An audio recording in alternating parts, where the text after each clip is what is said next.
اچھا سر، تو یہ اب ایران نے ایک طرف تو ظاہر ہے وہ جارحیت کا جواب دے رہا ہے، لیکن دوسری طرف اس نے دو جو ہے وہ وارننگز دی ہیں۔ ایک تو اس نے کہا ہے کہ میں اپنے آپ کو NPT سے علیحدہ کر لوں گا، دوسرا انہوں نے بات کی ہے اسٹریٹ آف ہارمز کو بند کرنے کی، جس سے تقریباً 20 سے 25% جو ہے وہ سپلائی جاتی ہے، چاہے وہ گیس ہو چاہے وہ پیٹرولیم ہو۔ تو یہ اس کا امپیکٹ پھر کیا ہوگا اگر آنے والے دنوں میں ایران کو اس طرف جانا پڑ گیا؟ اس کے نتائج بڑے خطرناک ہوں گے، اور اس کا مطلب یہ ہے کہ اگر وہ NPT سے نکلتا ہے تو واضح ہدف یہ ہوگا کہ وہ ایٹمی دھماکہ کر دے، اور قیاس آرائی ہو رہی تھی اسرائیل کی طرف سے، اور پھر جو ہے جو انٹرنیشنل اٹامک انرجی ایجنسی اس نے بھی چند روز قبل ایک قرارداد پاس کی تھی۔ تو اگر وہ ایٹمی دھماکہ کر دیتا ہے تو یہ نیوکلیئر نان پرولیفریشن ٹریٹی کو ایک اور دھچکا ہوگا۔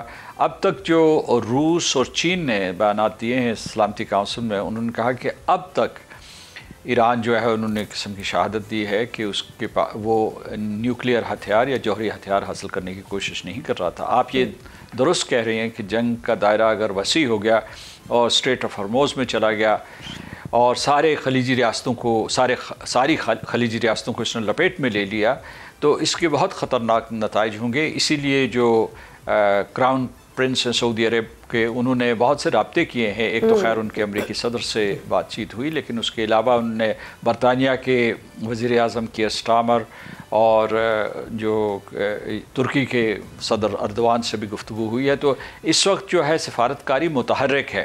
اب یہ دیکھنا یہ ہے کہ کیا وہ نتیجہ خیز ثابت ہوتی ہے یا نہیں ہوتی۔ ایک اور چیز میں بتاؤں کہ جب ایران جنگ لڑ رہا تھا صدام حسین کے خلاف، تو اس وقت تقریباً ساری مغربی دنیا صدام حسین کے ساتھ تھی، اور پھر یہ ہے کہ اس وقت بہت سارے جو مشرقی یورپ کے ممالک بھی صدام حسین کے ساتھ تھے، اور پھر خلیجی ریاستیں بھی جو تھی صدام حسین کے ساتھ تھی۔ لیکن اس مرتبہ تھوڑا سا نقشہ بدلا ہے کہ چین اور روس بھی مطلب اگر عملاً نہیں، عسکری سطح پہ نہیں تو اصولی سطح پہ اور سفارتی سطح پہ ایران کے ساتھ ہیں، اور نہ مشرقی یورپ کے ممالک نہ خلیجی ریاستیں جو ہے اس وقت اسرائیل کی حمایت کر رہی ہیں۔ ٹھیک ہے، سبسکرائب کریں اور بیل دبائیں تاکہ کوئی خبر رہ نہ جائے۔